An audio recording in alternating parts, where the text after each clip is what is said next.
Vamos a continuar con la segunda unidad, que es las claves teológicas del Antiguo Testamento. Y he tomado las dos primeras preguntas, entonces vamos con la primera, que dice: describa de manera argumentada las características literarias y teológicas de la sabiduría en el Antiguo Testamento. Podemos reconocer muchas características, tanto literarias como teológicas, ¿no? de el libro de la sabiduría, pero sobre todo tenemos que abarcar prácticamente que en el Antiguo Testamento es muy diciente la sabiduría, ¿sí? La sabiduría de Dios que se manifiesta. Entonces, Dios es la fuente primordial de toda sabiduría. Por sus enseñanzas son fuente de la sabiduría, y ella nos enseña a obedecer prácticamente los mandamientos de la ley de Dios. Además, Dios es omnisciente, todo lo sabe, todo lo conoce, y solo en Él están todos los secretos de la sabiduría. Es decir, que otro tipo de sabiduría reconocida en el texto bíblico es la atribuida al rey Salomón, hijo del rey David, quien llegó a gobernar durante un buen tiempo en Israel y cuya sabiduría fue famosa en la antigüedad, ¿sí? Al hablar de sabiduría empezamos por lo más simple y sencillo, que probablemente fue lo primitivo, al intentar explicar qué es lo que en la literatura bíblica y teológica se entiende por sabiduría o sabio. Aparece en primer lugar el ámbito de las actividades manuales. Toda actividad era quienes lo realizaban, personas que verdaderamente conocían de aquellas actividades que tenían que realizar manuales. Es decir, que es un sabio, que es experto, que entiende prácticamente las actividades que debían realizar, y que es aquella persona que domina bien un arte o un oficio, como lo decía anteriormente.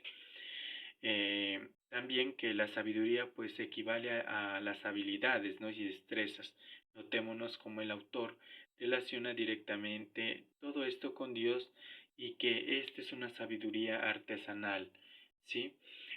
Dios es el que lo ha dado a los artesanos, todas estas habilidades, ¿no? Sin que por esto haya que pensar por un instante en cualquier tipo de don divino. Sí, es decir, que no se reconozca el esfuerzo del aprendizaje.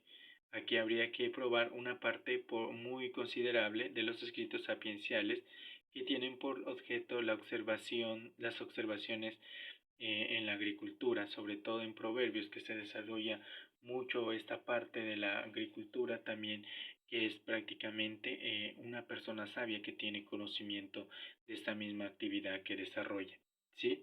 En los oficios manuales de todo tipo, que lo vamos a encontrar en el eclesiástico, también, que nos va a dar a conocer la importancia sobre los medios de aprendizaje, es decir, que en todos aquellos medios en los que se desarrolla habitualmente la vida de mayor parte de los hombres en las culturas primitivas, tanto rurales como urbanas, y también que estas partes, es decir, que todo esto, lo que el hijo aprende es por enseñanza o oficio que el padre mismo le enseña, ¿sí? Por tanto, en algunos lugares la sabiduría se puede entender como doctrina, enseñanza o conjunto de recomendaciones que los mismos textos bíblicos del Antiguo Testamento nos van a dar a conocer. En este sentido, nosotros mismos hablamos de la literatura de la sabiduría, de los libros sapienciales, con fundamento en los mismos libros sagrados. Ver los títulos, ¿no? de los Proverbios, de Coelet, Eclesiástico y de la sabiduría. Asimismo, en el prólogo de Eclesiástico, ¿sí? que el autor traduce como una instrucción y la sabiduría, ¿sí?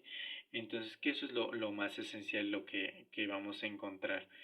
Y prácticamente que esto nos llevará a conocer lo que es verdaderamente la sabiduría. Sin embargo, recalca que la sabiduría es un don de Dios omnitible solamente por medio de la búsqueda diligente, y que Dios cuidará y protegerá a quienes lo reciban y permanezcan fieles. Esta promesa se puede comprender solamente si tenemos presente que para Israel la sabiduría radicaba en obedecer las leyes de Dios. Eso vamos a encontrar prácticamente la forma y todas aquellas tanto características literarias como teológicas se van a desarrollar en base de todas las enseñanzas que el mismo Señor dio la oportunidad para que ellos vayan incluso desarrollando todas las actividades que él mismo fue enseñando y que cada persona fuese desempeñando. Como segunda pregunta, pues tenemos presente un esquema de estudio del libro de la sabiduría acentuando sus características literarias y teológicas. Concluye con una aplicación práctica. ¿Qué actualidad tiene para nosotros el contenido y mensaje de este libro? Entonces, prácticamente lo que realmente hice en este esquema es más que todo, primero, hacer prácticamente una introducción mirando sobre todo cómo está estructurada el libro de la sabiduría, sobre todo basándome prácticamente en lo que es el libro de la sabiduría.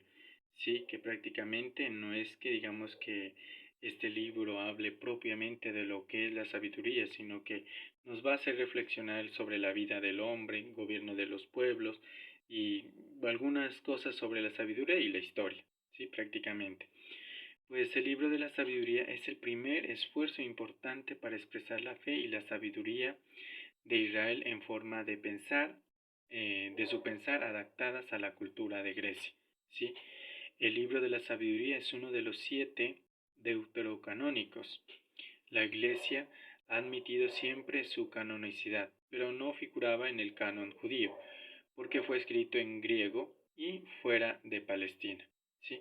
El título tradicional del libro, Sabiduría de Salomón, es justificado porque el libro pertenece al grupo o corriente sapiencial que se ampara del patronato de Salomón. Enlaza con los proverbios, parece polemizar contra el Eclesiastés y tiene coincidencias notables con Eclesiástico, Ben Sira y algún contacto con Job. El libro de la sabiduría es el último en tiempo del Antiguo Testamento. Lo escribió probablemente un judío helenizado o en la segunda mitad del siglo I antes de Cristo, en la comunidad judía de Alejandría. La preocupación del autor es potenciar algunos valores del judío religioso, la fe y la esperanza en una atribución después de la muerte y compaginarlos con la cultura griega. Ahora vamos a ver la división del libro de la sabiduría. Se divide en 3 bloques. Primero, la reflexión sapiencial sobre la vida del hombre. La otra es también la reflexión sapiencial sobre el gobierno de los pueblos y la sabiduría y la historia. Aquí vamos también a dar a conocer que el prólogo describe la sabiduría del Señor en los albores de su historia, desde Adán hasta José. El libro concluye con un epílogo que exalta la armonía de toda la creación gobernada por Dios. La comunidad judía debe reconocer este gobierno sabio, agradecerlo y confiar en él, aun en medio de las dificultades. ¿Sí? Esto es prácticamente alguna de las instrucciones que da también la Biblia de Jerusalén, ¿no? Que es esa división que prácticamente nos da a conocer y que es algo muy esencial de lo que nos transmite prácticamente el libro de la sabiduría. Por otra parte, he dividido en este esquema la parte de la literatura y la teología. En otros he puesto las características de la sabiduría y por último el contenido propiamente de la sabiduría, ¿sí? Entonces vamos ahorita a tratar el tema sobre la literatura y la teología. Entonces, primero que todo, pertenece al libro de los sapienciales, libros didácticos, que son 7. Estos libros expresan la sabiduría y el sentimiento del pueblo hebreo, que permite prácticamente interiorizarse en la ley de Dios. Y estos son los libros de Job, de Salmos, Proverbios, Eclesiastés, Cantar de los Cantares, Sabiduría y Eclesiástico, incluso hasta los Salmos, ¿no?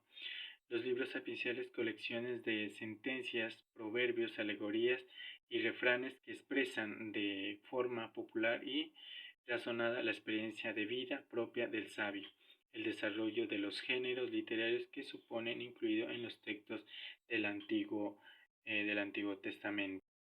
Por otra parte, tenemos las características de la sabiduría, que es un libro universal. Para ser sabio primero hay que obedecer a Dios.